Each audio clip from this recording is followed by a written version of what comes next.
Spider-Man Far From Home has already started to open up internationally. It's already opened up in China, and numbers are starting to come in. And it's doing pretty good for itself. It's the 4th best and biggest superhero opening on the first day of all time. And as of right now, it's expected to do better than Homecoming's initial opening.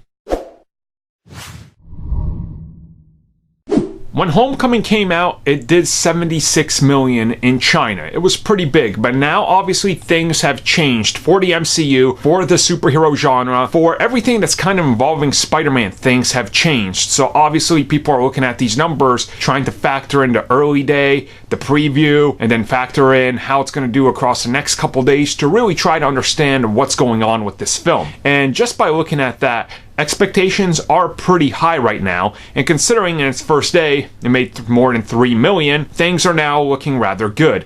Now, there was some confusion when it came to this, considering that pre-orders of tickets in China were actually far worse than what they were for Homecoming. But then on the other end, just by the build-up and the hype in the first day, they're outpacing what Homecoming did. So there is a little bit of confusion there that I've seen, and honestly, who knows? I was trying to look into it. I talked to someone, they were like, yeah, we don't know what's happening, so I don't know, they don't know.